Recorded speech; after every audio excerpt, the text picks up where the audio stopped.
Hello दोस्तों, आज हम पढ़ने वाले हैं अशोक के कुछ प्रमुख शिलालेख एवं उनमें वर्णित विषय। तो अशोक के कुल 14 शिलालेख हैं, ठीक है। तथा इन शिलालेखों को लेखों को 3 भागों में बांटा गया है। पहला है शिलालेख, दूसरा है स्तंभलेख तथा तीसरा है गुहालेख। अशोक के लेख पढ़ने में सबसे पहले सफलता 1837 ईस्वी में जेम्स प्रिंसेप को हुई, ठीक है। तो आइए जानते हैं अशोक के कुछ प्रमुख शिलालेख एवं उनमें वर्णित विषय। तो पहला शिलालेख हमारा, इसमें पशु बल की निंदा की गई है। और दूसरा है हमारा, इसमें कहा गया है कि इसमें अशोक ने मनुष्य एवं पशु दोनों की चिकित्सा व्यवस्था का उल्लेख किया गया तथा इसमें दक्षिण भारत के जो राज्य थे, जैसे चोल था, सतपुड़ा था, पांड्या था और केरल पुत्र का वर्णन भी किया गया है, ठीक है, दूसरे शिलालेख में। तथा जो तीसरा हमारा शिलालेख है, उसमें कहा गया है कि जो राजकीय अधिकारी हैं उनको अशोक ने आदेश दिया कि वे हर 5वें वर्ष के उपरांत दौरे पर जाएं, ठीक है, और धम्म नीति का प्रचार करें। अशोक की जो धम्म नीति थी उसका प्रचार करें। इस शिलालेख में कुछ धार्मिक नियमों का भी उल्लेख किया गया। नहीं, जो धार्मिक नियम है ये धम्म की नीति के जो प्रचार करने के लिए कहा गया है। ये चौथा शिलालेख है। इस अभिलेख में भेरी घोष की जगह धम्म घोष की घोषणा की गई। तो भेरी घोष क्या है? भेरी घोष ये जब कहीं युद्ध होते हैं तब क्या होता है कि नगाड़े, जो युद्ध के नगाड़ों बजाए जाते थे, ठीक है। लेकिन अशोक ने क्या कहा? अशोक ने कहा कि धम्म की घोषणा की गई। अशोक ने कहा कि धम्म यानी कि शांति। पांचवा शिलालेख क्या कहता है? इस शिलालेख में धर्म महामात्रों की नियुक्ति के विषय में जानकारी मिलती है।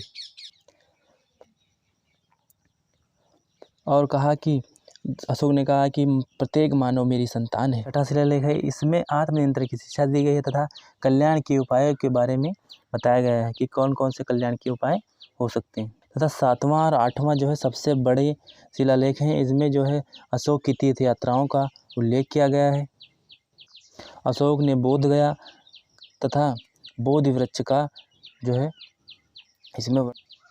तथा 9वां क्या है कि 9वां शिलालेख है, इसमें सच्ची भेंट तथा सच्चे शिष्टाचार का उल्लेख किया गया है, यानी कि धम्म तथा धम्म के अभ्यास पर बल दिया गया है। और 10वां हमारा है, इसमें अशोक ने आदेश दिया है कि राजा तथा उच्च अधिकारी हमेशा प्रजा के हित में सोचेंगे, यानी कि जो राजा है तथा उसके उच्च अधिकारी हैं वो प्रजा के हित और हितों के बारे में हमेशा सोचेंगे। तथा इसमें प्रसिद्धि और महिमा मंडन की निंदा की गई है। धम्म की खूबियों की भी पुष्टि 10वें शिलालेख में की गई है। 11वां शिलालेख इसमें धम्म की व्याख्या की गई है। धम्म के बारे में विस्तृत जानकारी 11वें शिलालेख से मिलती है। 12वां शिलालेख हमारा क्या है? तो 12वां शिलालेख इसमें स्त्री महामात्रों की नियुक्ति एवं सभी प्रकार के विचारों के सम्मान की बात कही गई है। तो महामात्र क्या है? महामात्र अर्थशास्त्र में शीर्षस्थ अधिकारी के रूप में तीर्थ का उल्लेख है, जिसे महामात्र कहा जाता है। इसकी संख्या 18 थी, ठीक है। 13वां शिलालेख, इसमें कलिंग युद्ध का वर्णन एवं अशोक के हृदय परिवर्तन की बात कही गई है। इसी में पड़ोसी राज्यों का वर्णन भी किया गया है। कहा है कि विजय का मार्ग युद्ध की बजाय धम्म भी हो सकता है। यह प्रथम शिलालेख से शुरू हुई तार्किक परिणति है।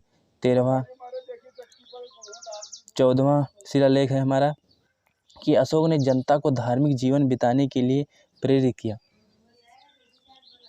कि वे अपना जीवन धर्म में रहकर बिताएं, ठीक है, धार्मिक जीवन बिताने का के लिए प्रेरित किया। ये थे हमारे अशोक के 14 शिलालेख।